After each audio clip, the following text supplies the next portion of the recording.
In my attic, I found letters and letters and letters, and some old report cards, and a Sunday school attendance card, and some clothing. I began to read because I wanted to find out who was she.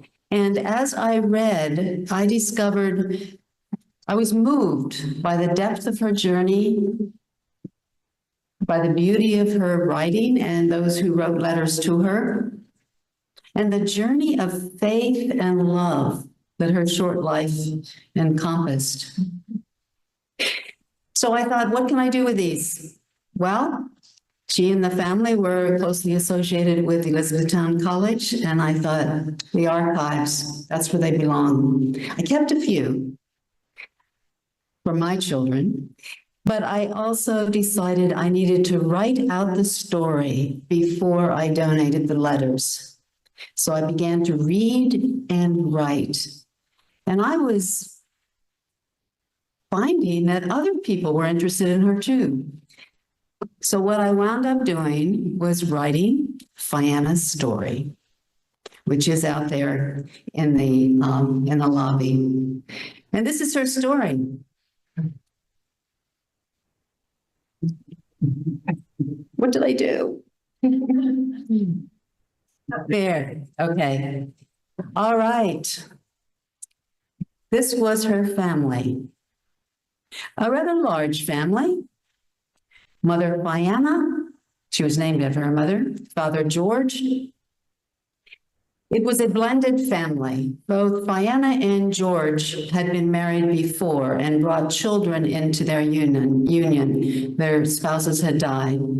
So Mother Fianna's children were the three on the left, and Father George had the crew on the right, and the ones in the middle, Rufus, William, and Fianna, were the children that they had together. Fianna was the second youngest in this family. They lived on a farm in southern Lebanon County, surrounded by uncles and aunts, lots of other family farms there. So I don't know too much about her childhood, but I can make some guesses. I think she was probably partly raised by her older sisters. I think she had chores on the farm. There were lots of relatives around. You know, I think she probably had a lot of hand-me-down clothing. What do you think?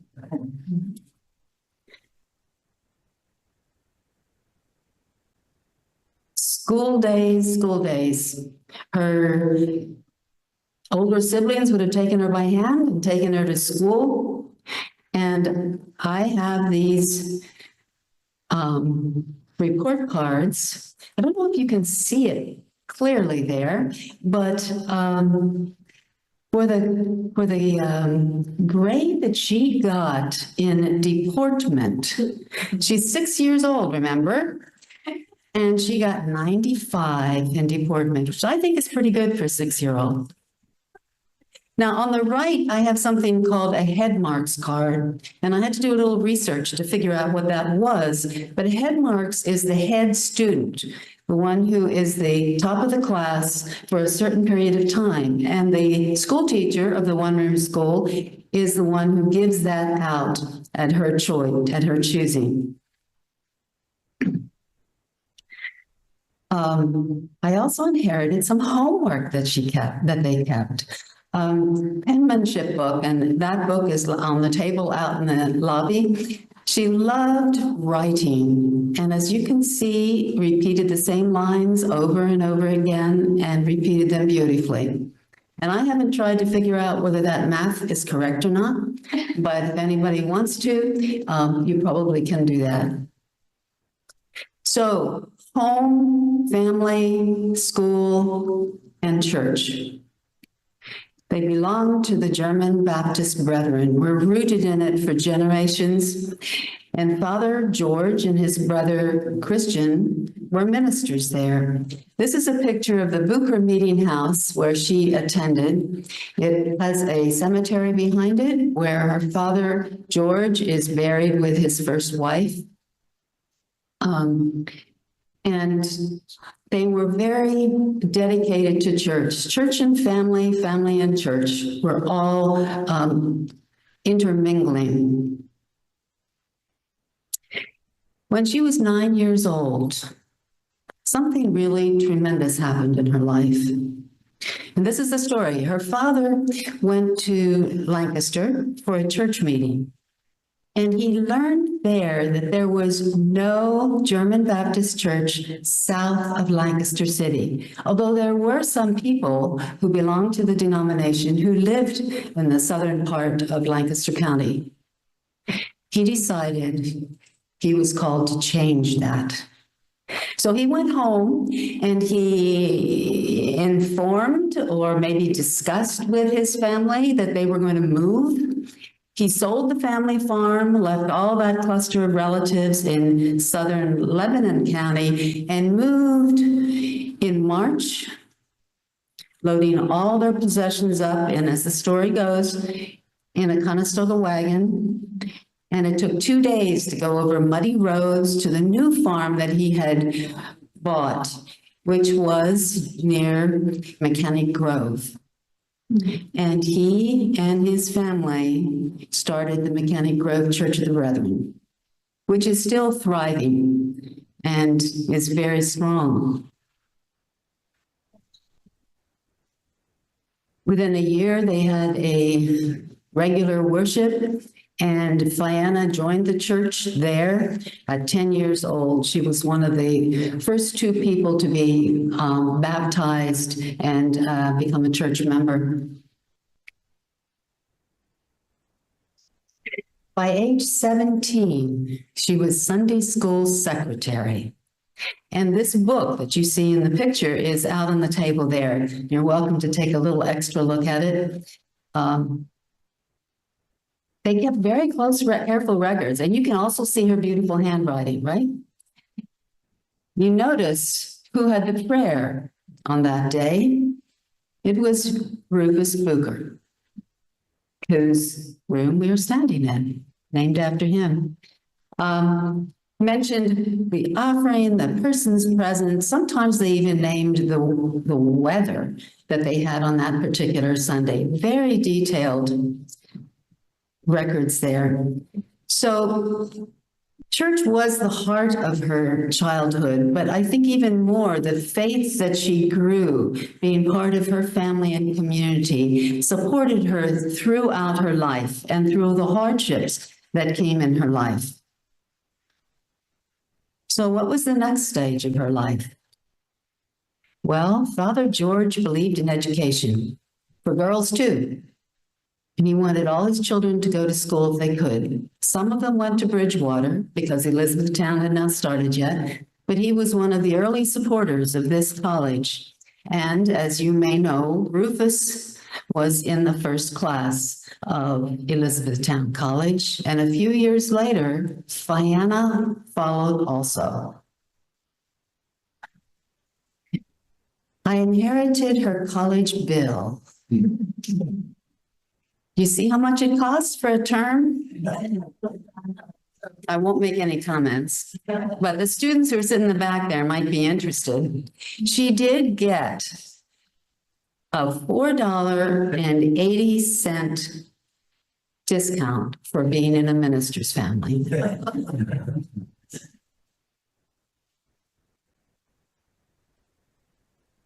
One of the things that I appreciated was the letters that she wrote home from college. And these 3 quotes that I have on the slide show a progression throughout the year. The first one, written in November, says, "We are right in the midst of examinations. I'm one day nearer home." Little homesickness there, maybe? In January, she felt differently. "I get hot sometimes when I see how much I would like to learn till spring." And by March, she was writing about how much she will miss the girls, talking in the dormitories together. And she also taught class when the teacher was ill. So she'd really immersed herself in learning. That wasn't all that happened to her that year, though. Samuel Meyer entered her life in a really big way. They were both students at the college, and I think they had known each other before because they were both Brethren ministers' children, and he lived in northern Lebanon County, where his roots were. They shared classes, probably.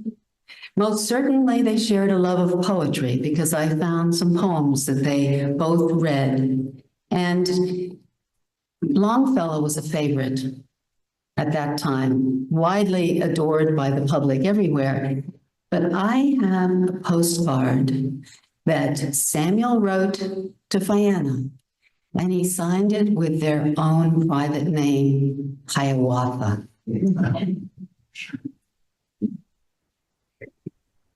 Samuel was at school for that year with her. When her year was finished, he went back to teaching school, and then he returned to Elizabethtown for one more year. He graduated twice with a diploma. They didn't have degrees at that point. And a few months after, or a few weeks, sorry, after he graduated, they married. This is their wedding picture, but I want you to note what it says on the right with that picture of a snippet of cloth. Mama's wedding and burying dress. They had 5 years together.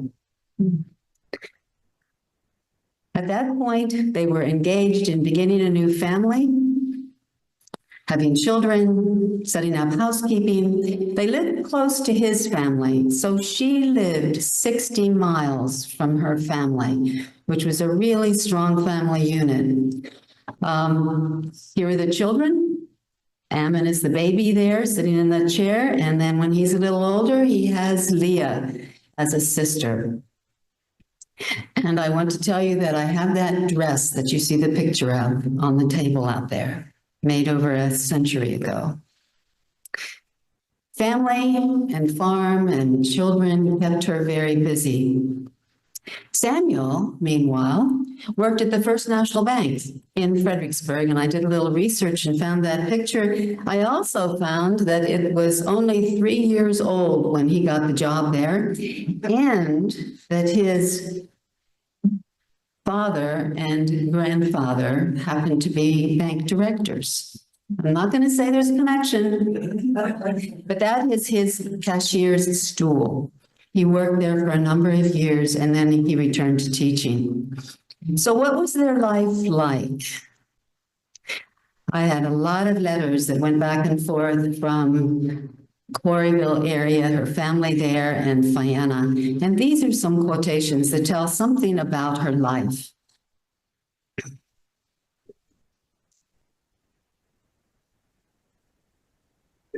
The family supported them any way they could. They gave them some crabapple jelly, I found, and some smoked meat. And she wished that Mother could hear all the compliments about Ammon's coat. And then she goes on and says, we got a secondhand stove for $8. We want to keep warm. In 1913, she wrote the third quotation there, and tells me that that's when the phones came through. It doesn't feel as though I'm so far from home if I can take down the receiver and talk. We know what that's like. We do it all the time, but it does make a difference, doesn't it? Rather than just hearing seeing people's handwriting. Church continued to be active, an active center to their lives. And she wrote one letter about a very full day. It wasn't just Sunday morning service and Sunday afternoon Sunday school, but it was a whole weekend of special services in which people came from different congregations and had a meeting together. And she wrote, well, we had our Sunday school meeting in the Union House yesterday. 6 persons were here for supper, and then they had people come for the night too. Our beds were filled with strangers, and we slept on the floor. And she goes on and says, I slept only a few hours. It was late and I was thinking too much. Do you wonder that I'm tired? But we enjoyed their visit very much. So this was the shape of their first few years of marriage. It was rich, it was full, and it was definitely looking forward to what would be unfolding in the future. Unfortunately, sad times came. They had another baby who did not thrive. The postcard on the left says, was sent to Fianna's parents, notifying them of the birth of baby Rufus. I arrived on a very cold day at 9:30. My name is Rufus Bucher Meyer. But unfortunately, a month later, she was writing to her parents, "Dear home folks, we have a very sick baby. We look to a higher power." Babies did die much more than they do now. And she wrote that, and 48 hours later, he died. What really touches me about this is the next quotation. It was written after the burial of the baby and after life was trying to return to normal. And she's not feeling well herself. But she says that Ammon, who remember is like 2.5 now, Ammon came and said, "I can't find baby Rufus, Mama. Help me find baby Rufus." And she said in her letter, I tried to explain. He went away and came back and said, "Mama, find baby Rufus for me." That was too much for me. Unfortunately, the hard times continued because Fianna is not well, and the doctors don't know what's going on with her. Now, this is a picture of her one half-sister who lived in Lancaster, not married, worked as a housekeeper for some established Lancaster families. And Sister Leah wrote to her, "I want to give you some good advice. Do what the doctor tells you to. Don't clean house. And if you do get better and feel able to, use your strength for something else. And I'll come and clean for you. And Samuel and I will have a contest to see who's stronger at shaking out rugs." There was a lot of big sister protection there, I think. Her sister Mary Habecker, Marion Ferris, her husband lived near Quarryville, and she was a very important big sister to her too. And she wrote also saying, "Don't be discouraged. If things aren't taken care of as you would like, don't let these things pull you down." And then wistfully, "If only I was closer, I would gladly help you out." There's a picture of Sister Mary and husband Ferris Habecker. Mary wrote on another occasion about the Brethren anointing service. And she wrote very specifically about James V.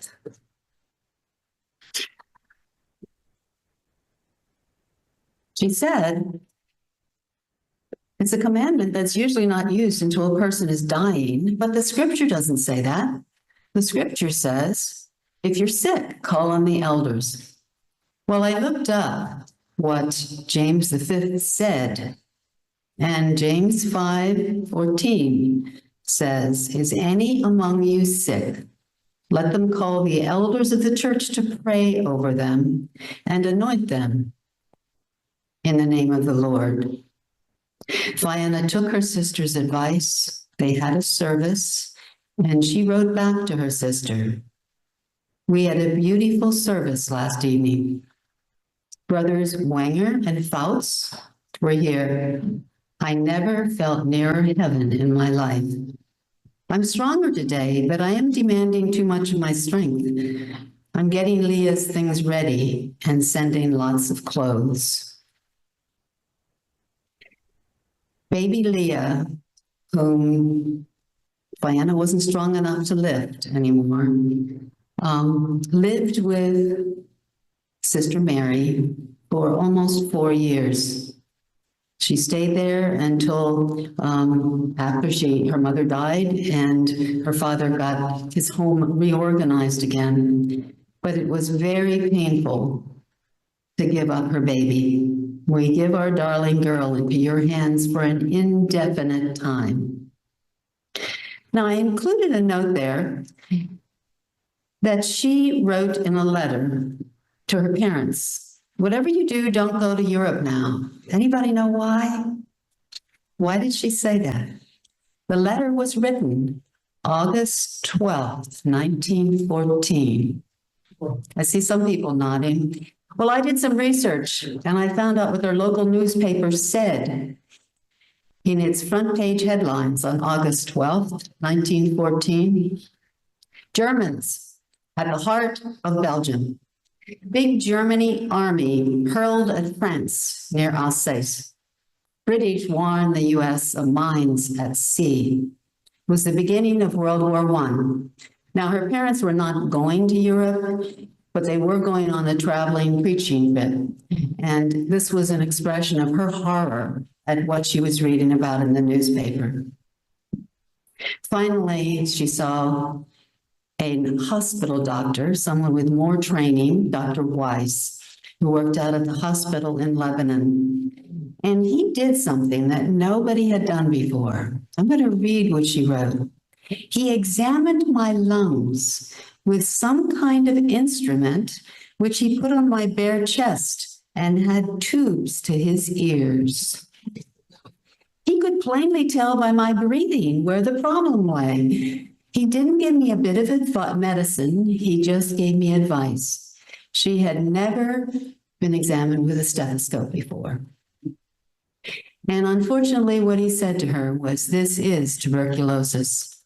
And the advice that he had for her was that she should go to a sanatorium where she could be cared for more intensively than being at home. Well, what is TB? We all know, we've heard the name, but we don't have it around us very much. And so it's like it's out there somewhere. Well, it wasn't out there in 1914, I assure you. It is still very active around the world. In 2015, 1.5 million people died from tuberculosis. It is curable today, but there is a very complicated antibiotic treatment over many months that's needed to cure it. And there is no really good vaccine. So it's still a big danger in the world. But Fianna lived in a time before antibiotics. There was no cure. There were many useless treatments. In fact, in the 1800s, George Bernard Shaw, I discovered in my research, said that TB treatment is a commercial system of quackery and poison. In other words, anything you do as treatment is worse than doing nothing practically. Now, it may have been less common in rural Pennsylvania than it was in the big cities of New York and Philadelphia. There it was very common, but it could also live in your body dormant for a long time. So nobody knew who had it and who didn't, but it was really, really feared. Hospitals might refuse to accept somebody who was thought to have TB because they thought it might spread. It was contagious. The best treatment available was to let the body, to care for one's body and to let it be as strong as it can, and maybe it would fight off the infection. Some people did survive. After Thanksgiving in 1914, Fianna and Ammon and Samuel took the train from Lebanon to Allentown, switched trains to Whitehaven, and went to Whitehaven Tuberculosis Sanatorium. These are pictures from postcards, and I did a little research on the sanatorium to find out what it was like. It was built on purpose as a sanatorium for TB patients. Most of the staff had survived it. It was in the heights of the Pocono Mountains, where they would get lots of fresh air, away from the cities, away from people. It had been built by some people from the Philadelphia hospitals areas. If you notice on the right-hand picture, Rose Cottage, it's called a cottage, looks like, I don't know what it looks like, a dormitory maybe, and you see all those windows jutting out. Those windows were always kept open, and people slept on those kinds of open balconies because one of the things that you needed to have was fresh air. We're talking December, January, and February, and that's where they slept. So what was the Whitehaven treatment? Well, I learned about Dr. Lawrence Flick, who was an expert, a researcher on TB, a survivor of TB, worked with Philadelphia hospitals. The household companion, which I located, was the sort of thing that the housewife and the home would have in it. It contained all different kinds of things, but this one contained his recipe for caring for someone with TB. What do you think of that? So when she got to Whitehaven, her diet was 3 quarts of milk, 8 raw eggs, and 1 normal meal each day. She slept out with the windows open on the balcony, and she rested all the time.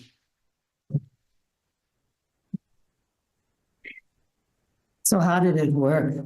Not too well. She got sick from all the milk and the eggs, which I get sick too, I think. But she threw up a lot. She lost weight.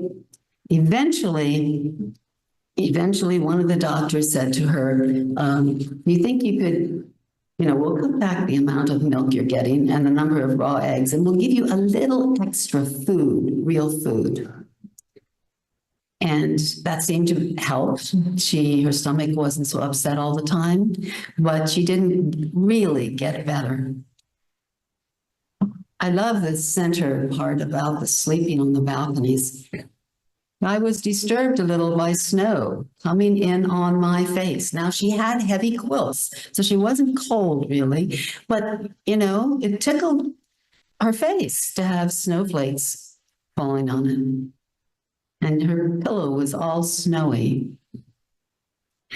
There was no activities director. There was nothing provided for them to do. The several hundred patients just kind of sat around or lay around all day. This is certainly a lazy life, but it really wasn't helping her. Now, it may have helped some of the people from the big cities to be stronger. They were resting, they did have fresh air, but it was not doing anything for Fianna, and life there was hard for her. She got used to the coughing, but she was different. She read her Bible a lot, and she dressed differently. She dressed like a plain German Baptist Brethren woman would dress. And they'd never seen anybody like that before. They thought she was a real Quakeress. And they asked about her calves. Why is she wearing, we call them a covering. Why was she wearing that all the time? Now, she also discovered that even though they were supposed to be limited in what they were going to be eating, family coming to visit would bring extra food. Or send it. And so she asked for some things too. I'm hungry for some of the strawberry reserves we made. some cocoa, some pretzels. Bring me something good to eat.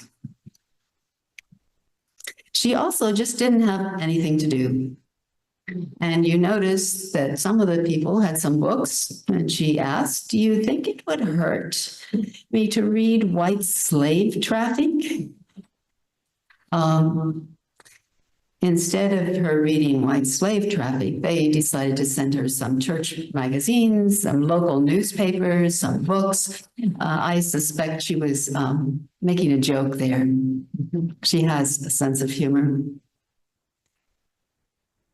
But she was a long way from home, and it was a huge job for folks to come and visit her. Samuel came a number of times.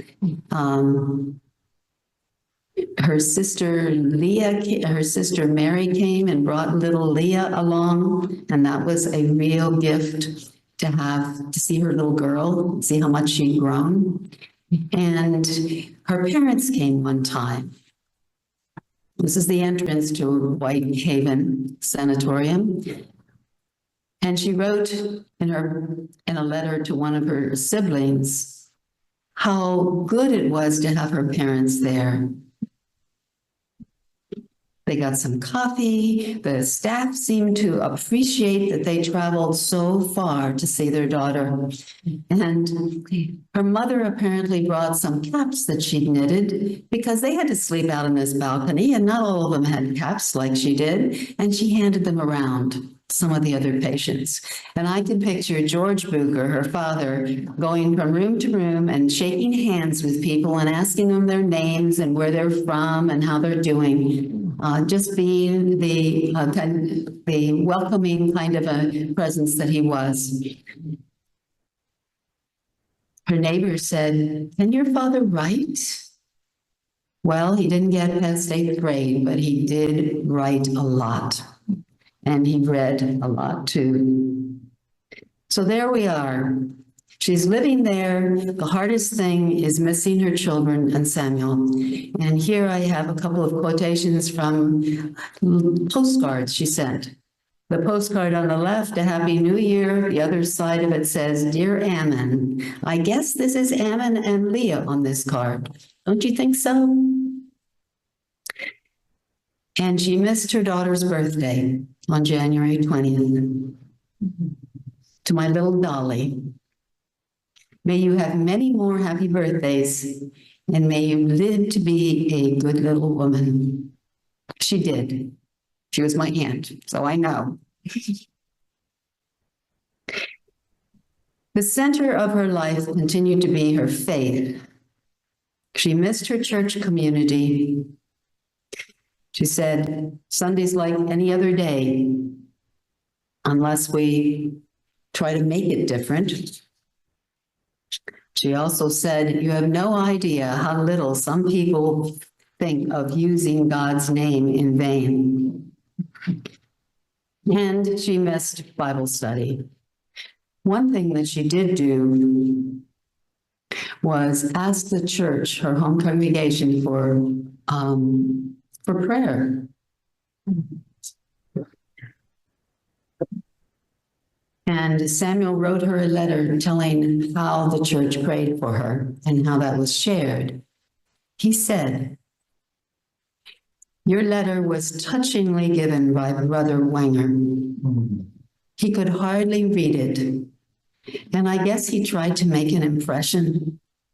There were many who could not keep back the tears.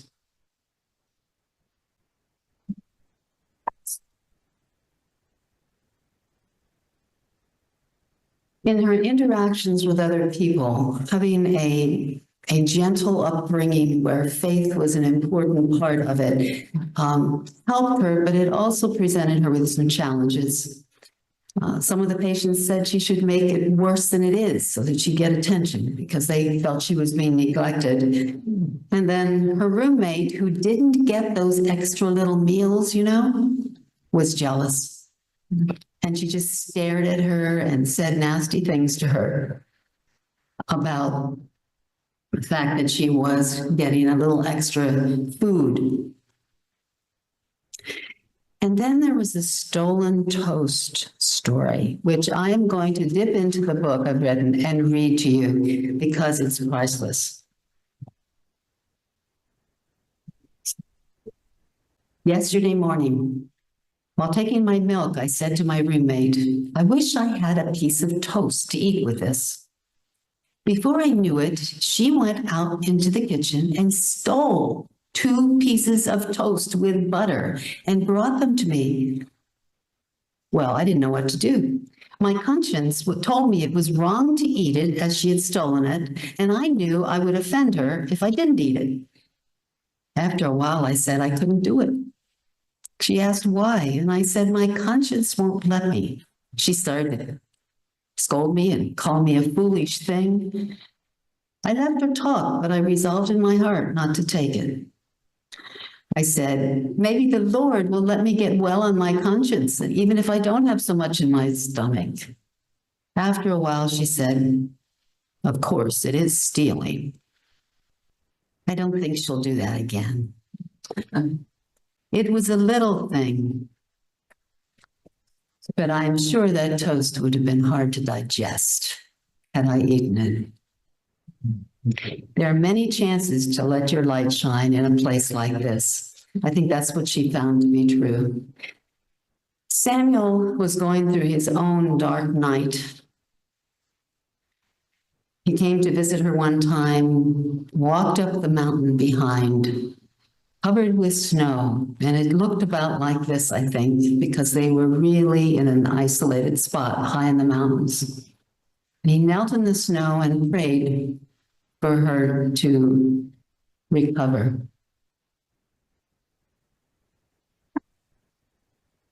But Fianna was not to recover. On February 12th, Samuel wrote the letter telling her family that he was told she was not going to recover. She cannot live. And she wasn't supposed to be told that. That was the policy in those times. So he stayed with her all that day, but he wasn't allowed to stay with her overnight. And he went down the hill to where he had a room. And he said, Fianna was over on the hill.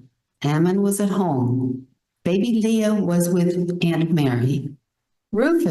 Baby Rufus was in heaven, and I was all alone with that sad news heavy on my heart and nobody to tell it to. Now, a couple of days later, he got another letter from her, and he's hoping that that's not going to be the way it really turns out. He says, doctors can be liars too. They don't know everything, is what he was expressing.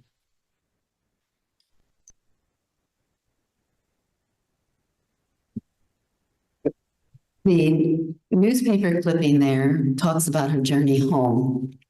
And it says that she was brought home on a cot to Lebanon. This is the Lebanon newspaper. And although I did a lot of research, I couldn't figure out which of the newspapers had it, which of those Lebanon newspapers had it. But she traveled on a cot in the baggage section.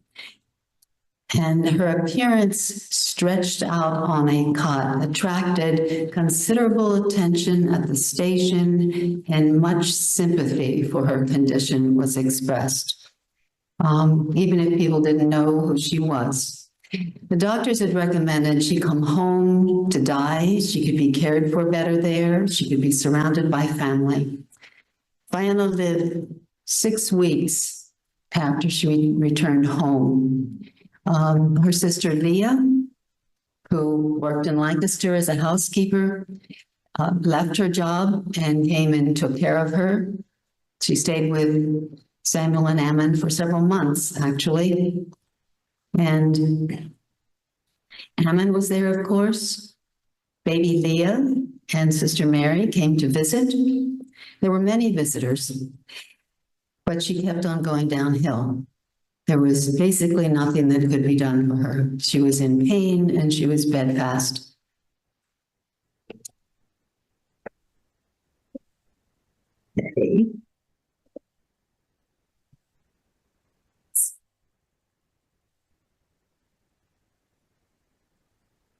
Now I have two slides of quotations from the letters that were written to another sister. Remember, this is a big family, Sister Annie. And Sister Annie lived in Virginia and was unable to come to see her sister or even to come for the funeral. So after Fianna died, she wrote to Samuel and to Leah, who were there, and said, write and tell me all about it. What was it like to journey with her? What was it like when she died?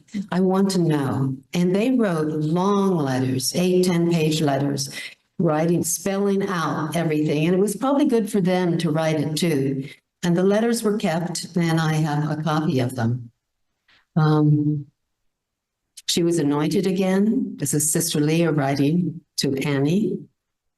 And she said, I am submissive to his will. Samuel wrote and said how they didn't talk about her dying until she had given up all hope. But then they had some good conversations. Then he and Fianna could talk about the future for the children, the future for Samuel, what life was going to be like as they went forward through the years.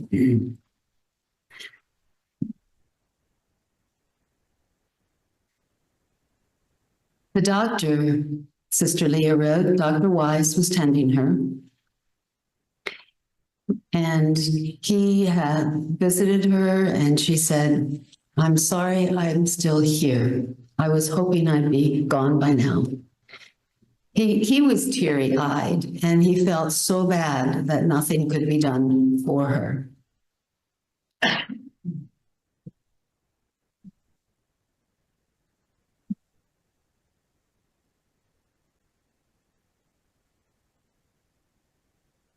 Samuel wrote in his letter to Annie, if I had to live life over, I would surely marry the same sweetheart.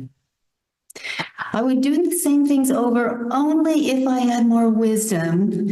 I would likely here and there drop in an extra kind word and deed. Inevitable feelings of regret for not doing as much as he could. And Sister Leah wrote, it was hard to be brave and bear up, but I was glad I could be there. It's the first time I was at a deathbed. And she wrote at the end of that page, as long as memory lasts, we shall remember the beautiful words spoken. I am going to my beautiful heavenly home. I am so happy. Now, I learned by doing a little research that it was a custom in those days that when someone was dying, they often had someone else sitting there with them to write down everything that they said. And they did that for Fianna.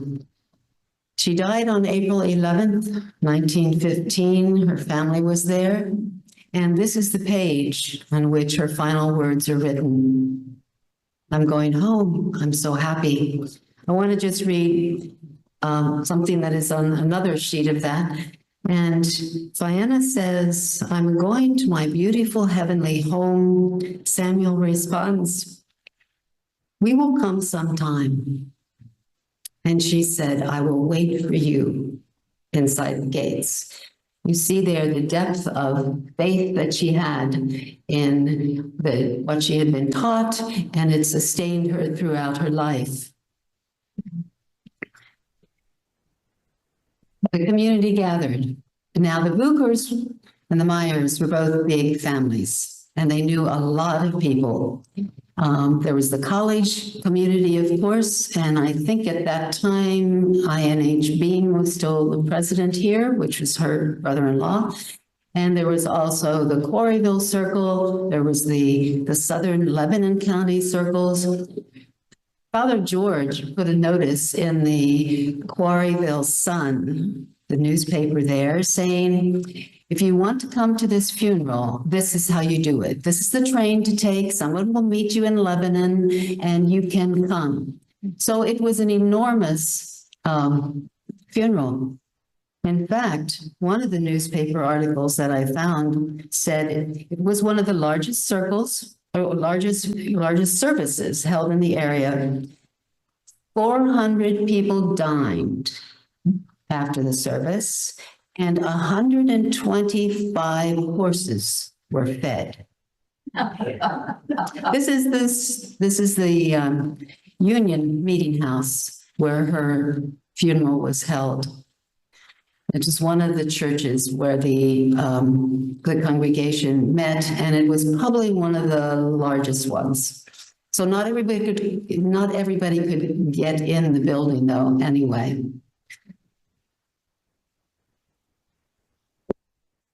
There had been a private ceremony first, then the burial, and then this large public one. And you can see the invitation on the slide to the private one at the home. And then Samuel said that he asked the brethren to use Laban's words as a text. The Lord watch between me and thee when we are absent from another. And if you notice, the first point there that they spoke on was the Lord watching. And he says, that is my greatest need. I need the Lord's care as I move forward.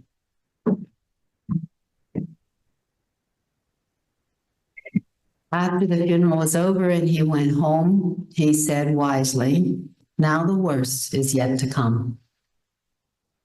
He wrote in a letter to his brother that when the branch was broken from the tree, meaning Rufus's death, baby Rufus, that was hard. But when the tree trunk was split in two, it was a wound beyond repair in this life. He felt that the children gave him something to live for. He had Ammon at home and he cared for Ammon. His mother took care of Ammon during the day. There was also a housekeeper there for sometimes. But he lived for them. He also wrote and said that there were those people that he thought were just acquaintances, and he got letters from them that said they were real friends. He also turned to poetry again. Longfellow had lost a child and his wife, and some of his poems rose out of that, I discovered in my research. So he read poetry.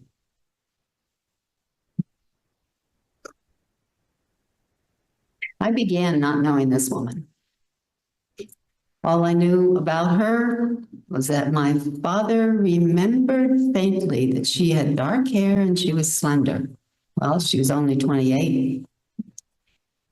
And we never really talked about her that much, but now I know her. And I'm grateful.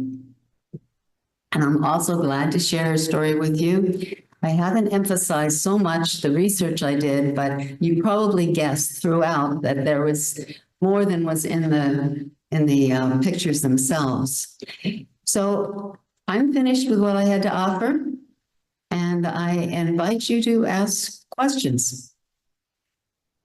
Yes, Ken. Would baby Leah have lived with Aunt Mary and Uncle Ferris Habecker in the 1940s and 50s? I remember baby Leah.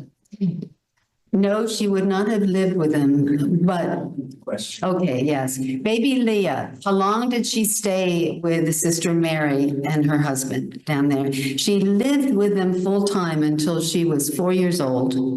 And then she came back home to live with Samuel. And however, that was always her second home. When she grew up and became a teacher, which she did, in summer vacation, she would spend a lot of time with the Habeckers, with Sister Leah. You could easily remember her from the 40s and 50s. Any other questions? Yes. Was she in the sanatorium? She was in the sanatorium for 2.5 months. And she just went steadily downhill.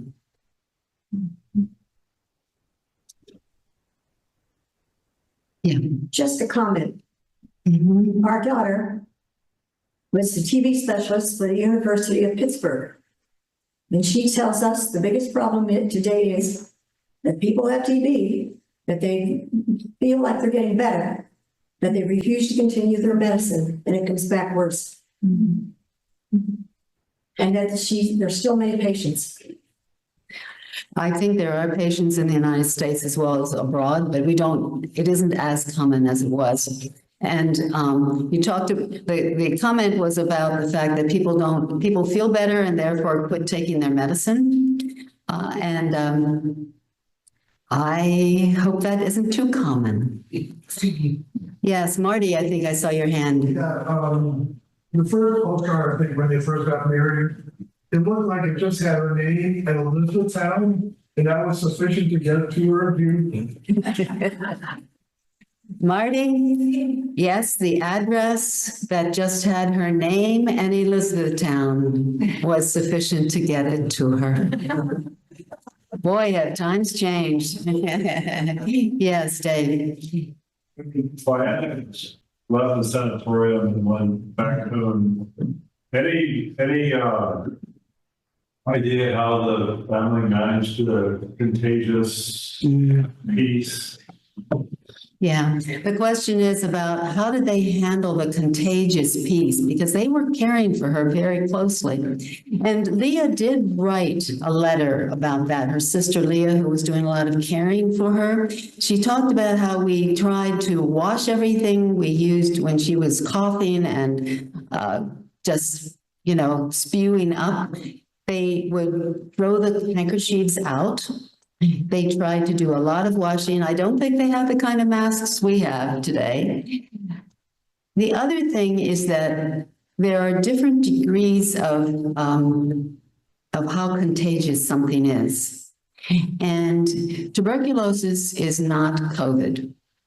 So it didn't spread quite that fast and easily. But you didn't know if you had it sometimes for a long time. So we don't know when she was exposed, how long it was inactive in her body. Yeah, so they did the best they could. And as far as I know, nobody else in the family got TB. Anybody else? Yes. Did she speak any German and if not, and stop speaking German?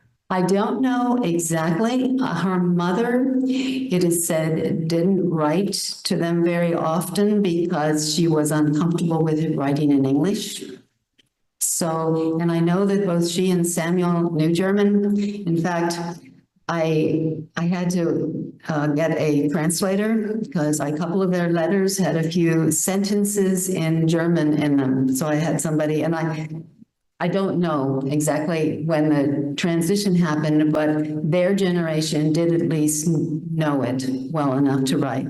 In the one letter that I have, Samuel wrote to her while she was visiting her family. And he said, well, I really miss you, et cetera, but I could make the butter, do the churning, and I could make the butter. But I do need to know something. Do you put butter color in or do you put Paris green in? And I didn't know what, that was, but he had a German phrase there and I sent it off to the man who knew about Pennsylvania Dutch and German. And he said, do you know that Paris green is a poison? He was making a joke. And the joke would have gone completely over my head if I wouldn't have consulted somebody else. Anybody else? Yes, Dan. First of all, thank you very much for sharing.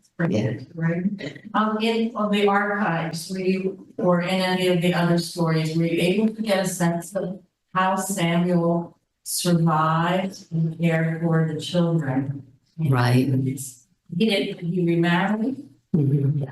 Yes, I do know that part of the story. He remarried within 2 years. He did write in one letter that if someone's he wrote in a letter to one of his brothers, if someone who is a widower remarries, they say they've forgotten their first wife. I want you to know I will never forget Fianna. But he did remarry. He married a woman named Elizabeth, whom I knew as Grandma, and they had 6 children. And he is buried opposite the Union House Church, which I showed you, between Fianna and Elizabeth. Other questions? Yes. When did you start your research on the book, and how long did it take you to finish? Boy, that's a good question, Roger. I think I started the research probably, I mean, the book was published in 2020. I probably started the research, 6, 8 years before that, by opening the box in the attic, bringing it down to my table and getting overwhelmed. And then I put the letters in order, and I tried to read them in order so I could get that kind of sense. And then questions just rose as I came along. You know, I went to the Southern Lancaster County Historical Society, the Lebanon County Historical Society, the Lancaster County Historical Society. I came here and I did some research here. I looked at things, talked to Jeff Bach. I also did a lot of online work because it was the easiest. I could look up and see what Fredericksburg looked like and what that bank looked like when it was first built. So the research was intermingled with writing the story. But it did take 6 or 8 years, and I have to say I did not work on it constantly. Thank you. Mm-hmm. Yes. What prompted you to decide to bring the box down and begin to look into it? Well, I don't know. I suppose those things on the shelves, the question was, why did I open the box and bring it downstairs? Well, you know, at some point I was going to have to open it and look at it. And it was probably a winter afternoon and I wasn't sure what to do with myself. And I didn't have any gardening to do, which I usually do when I don't know what to do with myself. And I brought it down and opened it, and then I was hooked.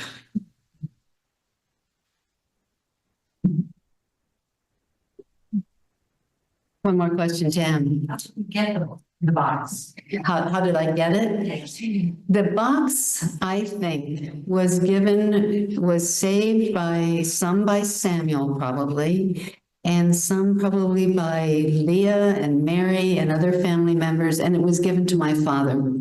So I had a number of boxes of family history stuff that when my parents left their home, they came to my attic. And there they sat for 10 years at least. Is that familiar to anybody? I thought so. I don't know how we're doing for time, but any more questions? Yeah. You mentioned that there was very little talk about Fianna in your family. Was that related to the stigma that was often associated with TB, or was it just that the whole situation was so traumatic? I think it was more that the question was, why wasn't it talked about in my family? Well, my father was 3.5 when she died. And I think that probably it was a time just filled with grief. And then he was the older one by, let me just think, at least 6 years from the next, he and Leah were older, but he was older. And then he had a brother, Nathan, and he was 6 years younger. And this was from Elizabeth, the second wife. So he felt always, I think, a little bit separate. And this was a private grief. I will share with you that when my father was dying, he told me what his mother said when she was dying. I'd never heard that before, but she said to Samuel, "I will wait for you and Ammon inside the gates." And I thought, yeah, that's been a promise to him that he has sort of kept inside himself and not talked about all these years. Any last question? This is it, folks. There are books and there are 2 tables full of artifacts out on the table. I mean, on the right when you go out there. So, Thank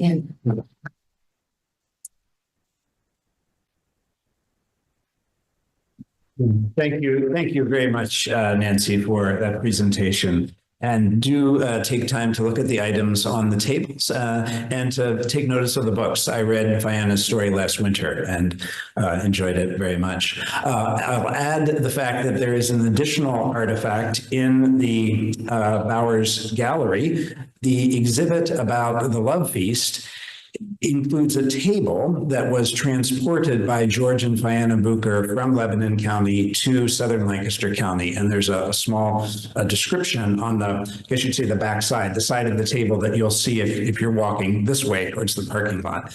So if you have never looked at that table carefully, that made that trip with their family at that time. As we wrap our time this evening, very quickly, a couple of announcements about upcoming events. This Saturday, just 2 days from now, join us here at the Young Center at 9 in the morning through 3 in the afternoon for Symposium, What Does It Mean to Be Church? Anabaptist and Pietist Perspectives, co-led by Tony Walsh, who is here this evening from Ireland, Sam Funkhauser from Rockingham County, Virginia, and our own Jeff Bach, Director Emeritus of the Young Center. And then about 1 month from now, on Monday, October 21st, join us not here, but in Leffler Chapel for a concert celebrating the music of Ephrata with the Ephrata Cloister Chorus. The program begins at 7 p.m. with a presentation by Elizabethtown's archivist, Rachel Grove-Warbaugh, on the extensive conservation work that was completed in 2023 on 2 rare 18th century Ephrata music manuscripts that are housed here in our archives. Following that presentation, the Ephrata Cloister Chorus will perform pieces composed at Ephrata, along with music composed at the Lidditz Moravian community, selections from the Shaker community in Mount Lebanon, New York, African American spirituals, and more. It's Monday, October 21, 7 p.m. at Leffler Chapel. Thanks this evening for all of you being here, and safe travels as you return home.